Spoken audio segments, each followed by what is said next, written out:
वाराणसी, प्रयागराज, गोरखपुर, गाजीपुर और बलिया समेत कई लोकसभा सीटें हैं जो राजनीतिक रूप से काफी अहम हैं।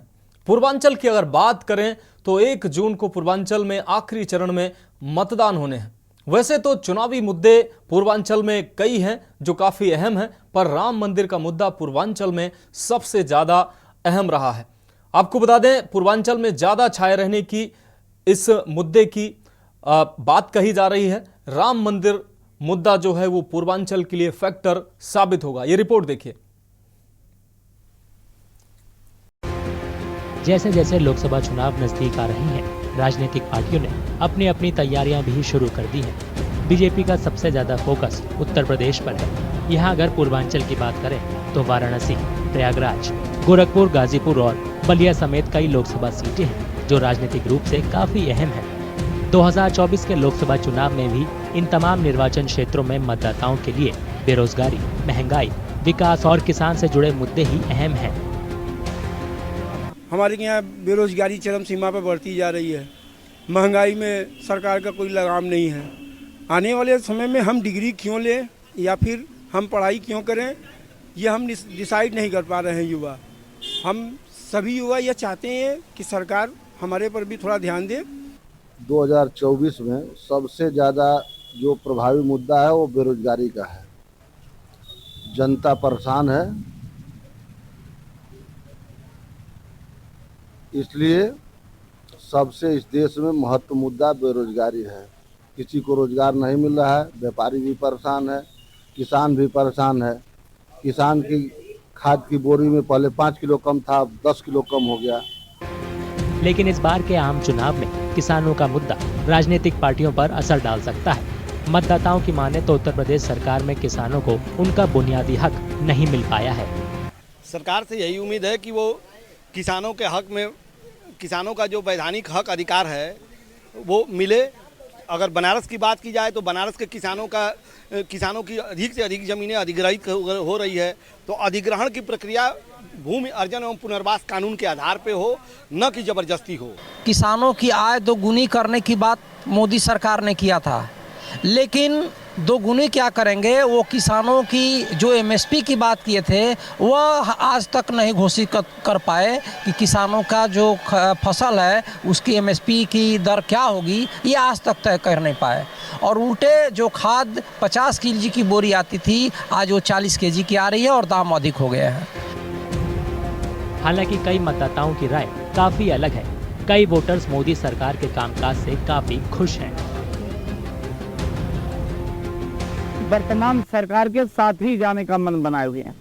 कारण कि जैसे जिन लोगों के पास मकान नहीं था उनको मकान मिल गया, लोगों को राशन फ्री मिल रहा है, तरह तरह की सुविधाएं मिल रही हैं। 5 लाख का उनको जो मोदी ने दे दिया लालच में इलाज करवाने के लिए आयुष्मान कार्ड, उससे लोग प्रभावित हैं। विकास यहाँ का मेन मुद्दा है। और पूर्व में इसके पहले भारतीय जनता पार्टी की सरकार ने, माननीय मनोज सिन्हा ने बहुत विकास कराया। जाति में फंस के यहाँ की जनता ने उनको हराने का काम किया, विकास अवरुद्ध हुआ, नहीं तो अभी एयरपोर्ट चालू हो गया होता। लेकिन इस बार जातीय समीकरण में भारतीय जनता पार्टी बहुत मजबूत स्थिति में है। मतदाताओं की राय बेशक अलग अलग है, लेकिन बेरोजगारी और स्वास्थ्य सुविधाएं अब भी मौजूदा सरकार के लिए चिंता का सबब बनी हुई है।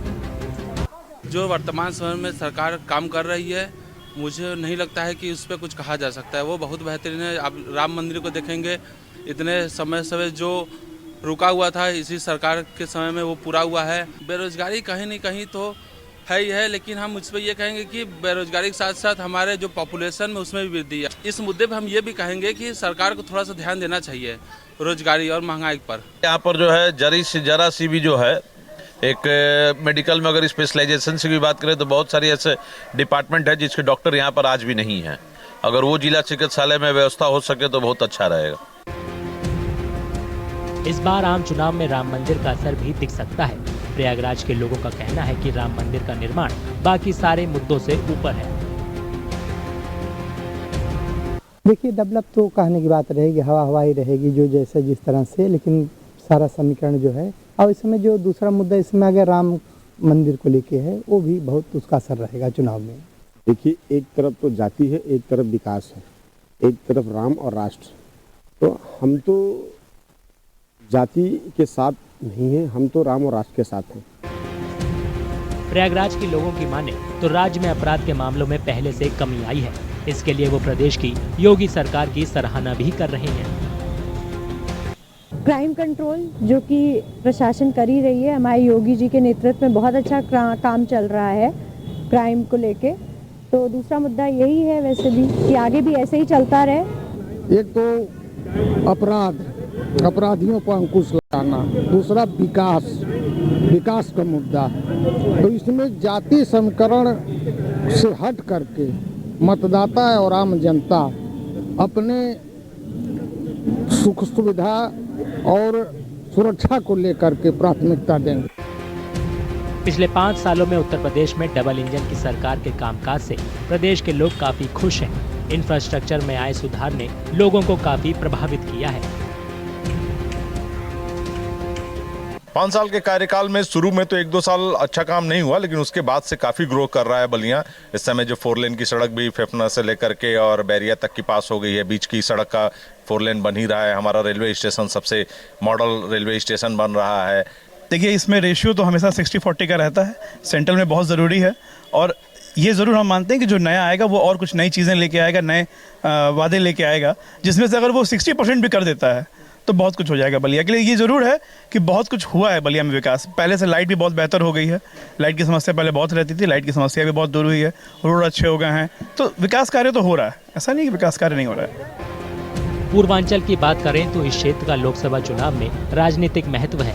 बीजेपी के लिए पूर्वांचल इसलिए भी खास है क्योंकि यहाँ से देश के प्रधानमंत्री नरेंद्र मोदी और मुख्यमंत्री योगी आदित्यनाथ दोनों ही आते हैं। राजनीतिक विशेषज्ञों की माने तो बीजेपी इस बार भी विरोधियों पर पैठ बनाने की कोशिश कर रही है। 2019 के लोकसभा चुनावों पर नजर डालें तो पूर्वांचल के 21 जिलों की 26 सीटों पर बीजेपी को 2014 के मुकाबले 4 सीटों का घाटा हुआ था और 19 सीट पर जीत दर्ज की थी। यही वजह है कि बीजेपी लोकसभा चुनाव का लक्ष्य पूरा करने के लिए पूर्वांचल में खुद को मजबूत करने में जुटी है। तो हमारी खास पेशकश 24 का चुनावी माहौल में यहाँ एक ब्रेक का वक्त है और ब्रेक के बाद अगले लोकसभा के चुनावी माहौल की हम बात करेंगे।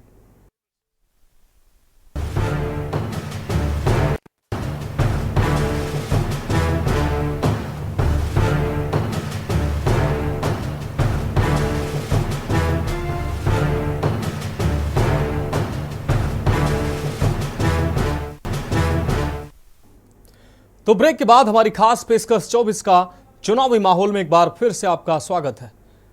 अब बात करते हैं अगली रिपोर्ट की। आम चुनाव की तारीखों का ऐलान जब से हुआ है तब से सियासी दल चुनाव जीतने की जुगत में लग गए हैं।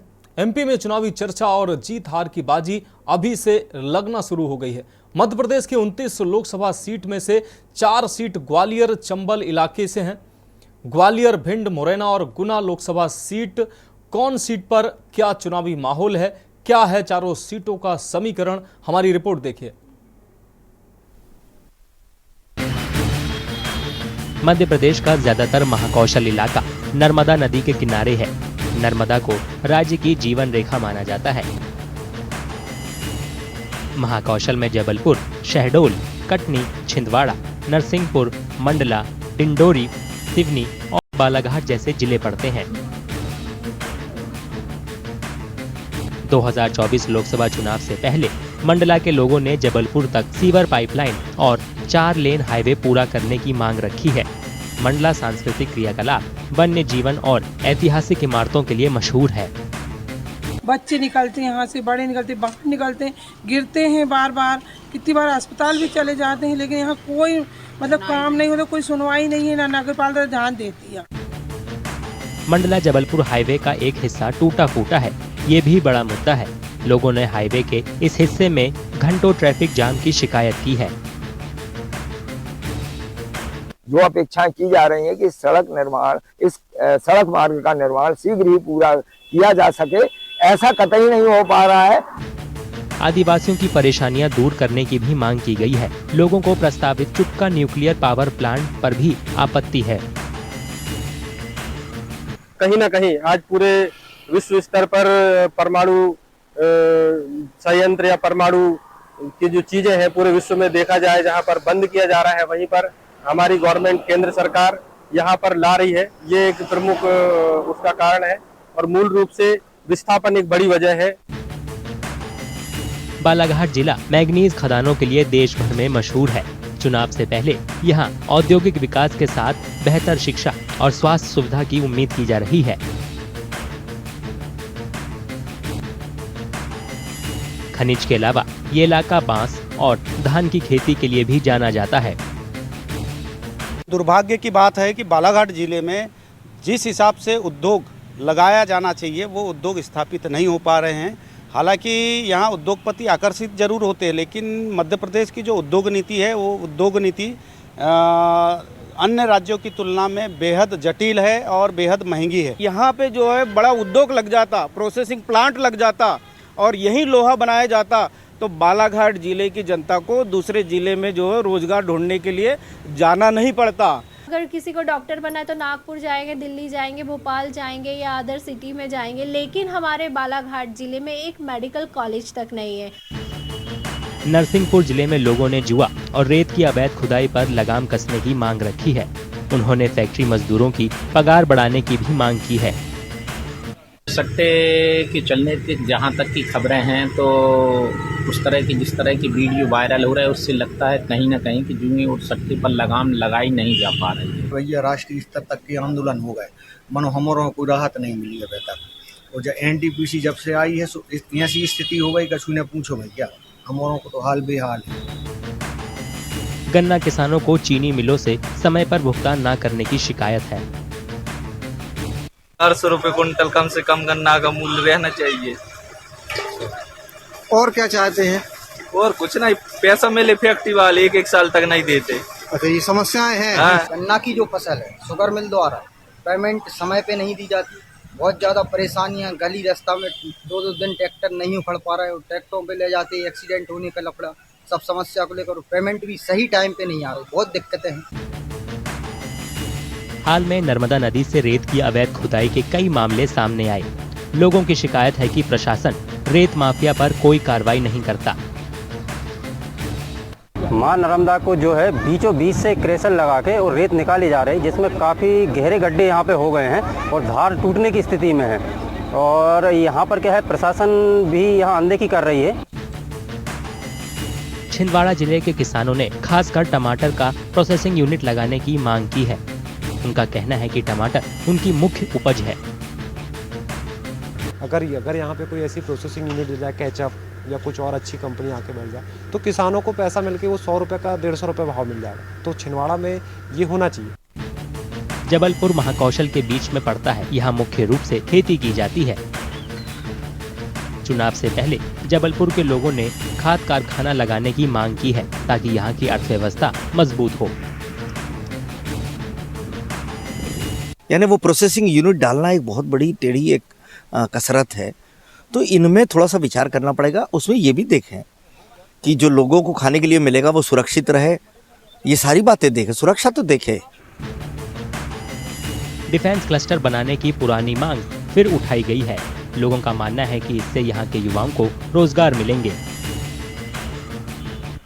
व्हीकल फैक्ट्री का इंफ्रास्ट्रक्चर अपने आप में एशिया का सबसे बड़ा इंफ्रास्ट्रक्चर है, लेकिन फिर मैं कहूँगा कि ये हमारा दुर्भाग्य है कि जहाँ एक समय 40-40 हजार एम्प्लॉय हुआ करते थे, आज उन्हीं इंस्टॉलेशंस में 4000 एम्प्लॉय नहीं बचेंगे।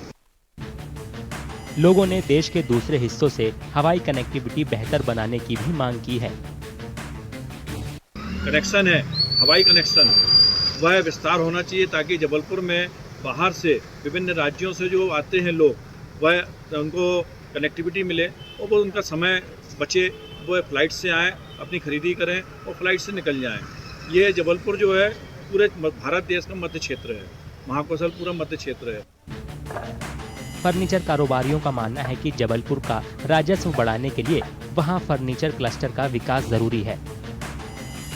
पूरे ऑल ओवर इंडिया में यहाँ से सागौन सप्लाई होती है, तो सरकार यदि फर्नीचर क्लस्टर को आगे बढ़ाए और इस विषय में काम करे तो मेरे ख्याल से सरकार को भी इसमें बहुत कुछ रेवेन्यू का और सभी चीज़ों का फायदा हो सकता है।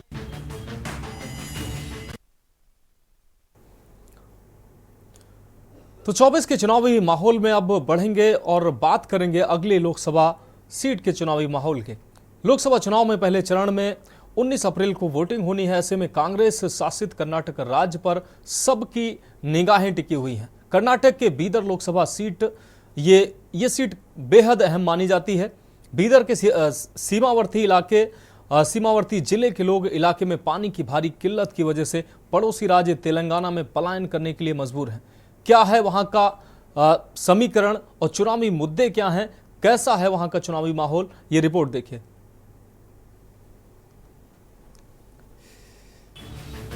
मध्य प्रदेश की 29 लोकसभा सीट में से 4 सीट ग्वालियर चंबल इलाके में है।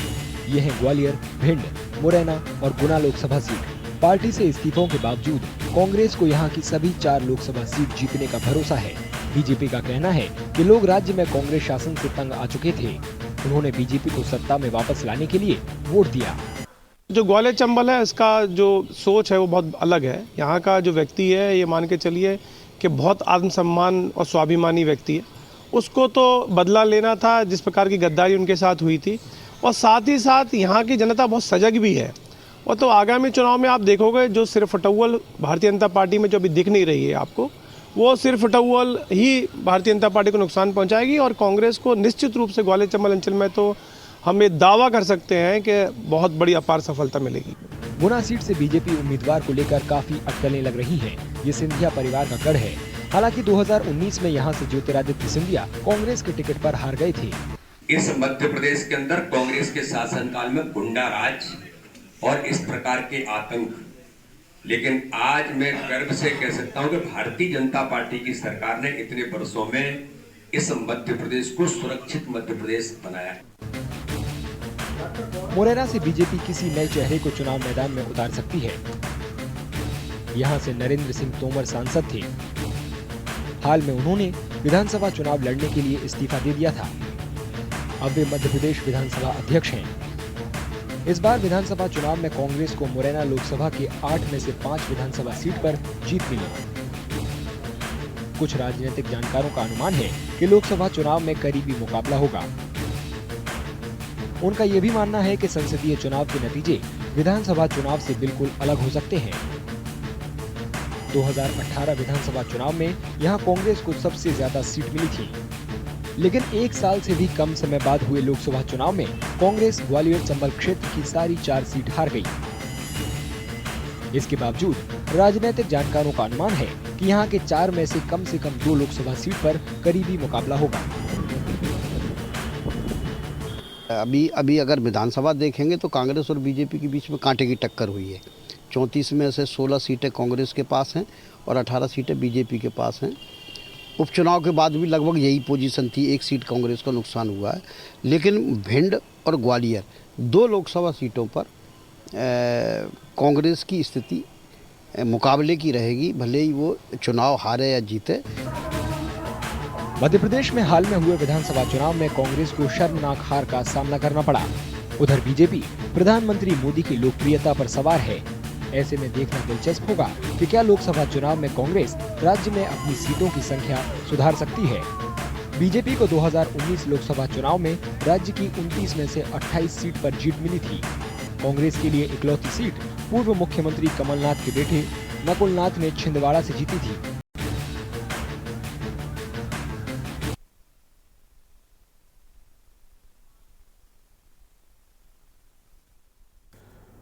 तो 24 के चुनावी माहौल में बढ़ते हैं आगे और बात करते हैं अगले लोकसभा के चुनाव में कैसा माहौल है। उत्तराखंड की 5 लोकसभा सीटों पर भाजपा, कांग्रेस समेत सभी प्रमुख दलों के महारथी तय हो गए हैं और सभी अपनी तैयारियों में जुटे हुए हैं। कांग्रेस के हरिद्वार और नैनीताल सीट पर प्रत्याशी घोषित करते ही राजनीतिक गलियारों में असमंजस खत्म हो गया है। होली के रंगों के बीच राजनीतिक दलों के प्रचार प्रसार ने भी रंग पकड़ना शुरू हो गया है। जहां पर भाजपा केंद्र और राज्य सरकार की उपलब्धियों के साथ मैदान में उतरेगी, वहीं कांग्रेस, बसपा और यूकेडी ने बेरोजगारी, पलायन, कर्मचारियों की पुरानी पेंशन समेत 5 प्रमुख मुद्दों को लेकर हल्ला बोला है। ये रिपोर्ट देखिए।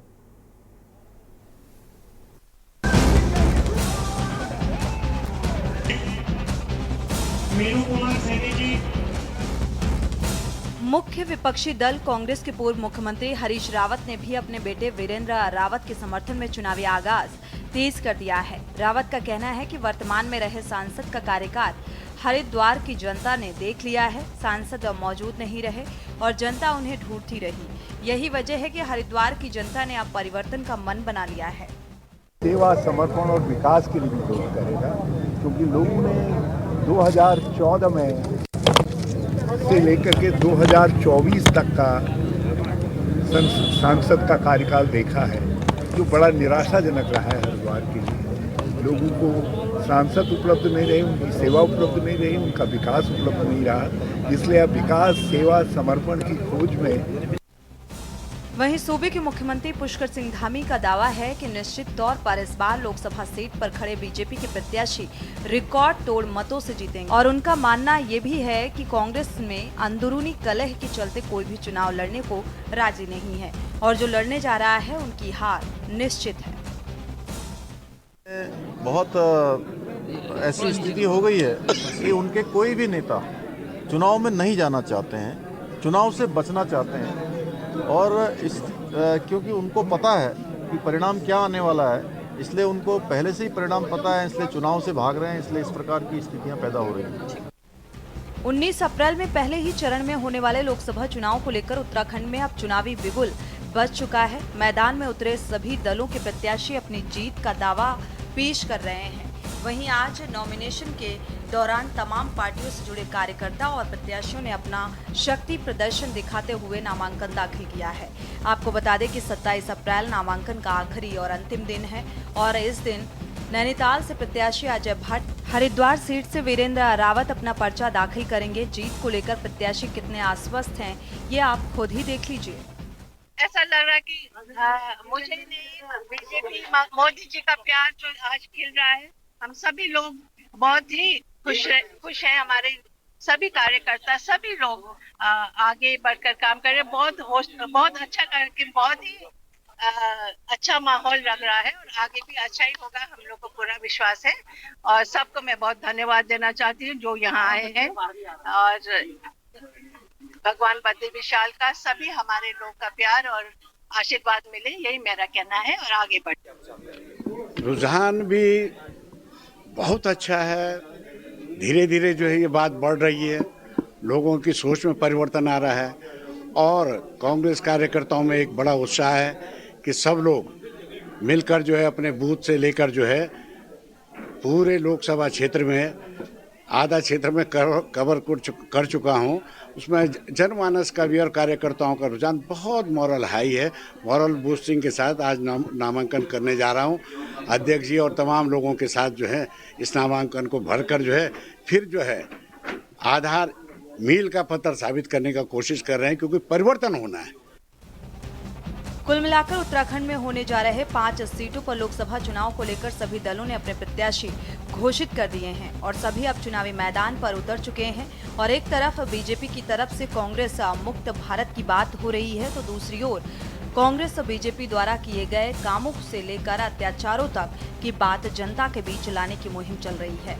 अब देखना ये होगा कि आखिरकार जनता के दिलों में इन तमाम राजनीतिक पार्टियों की अहमियत किस कदर जीत का स्वाद चखा पाएगी। बहरहाल 4 जून को होने जा रही मतगणना पर ये साफ हो जाएगा।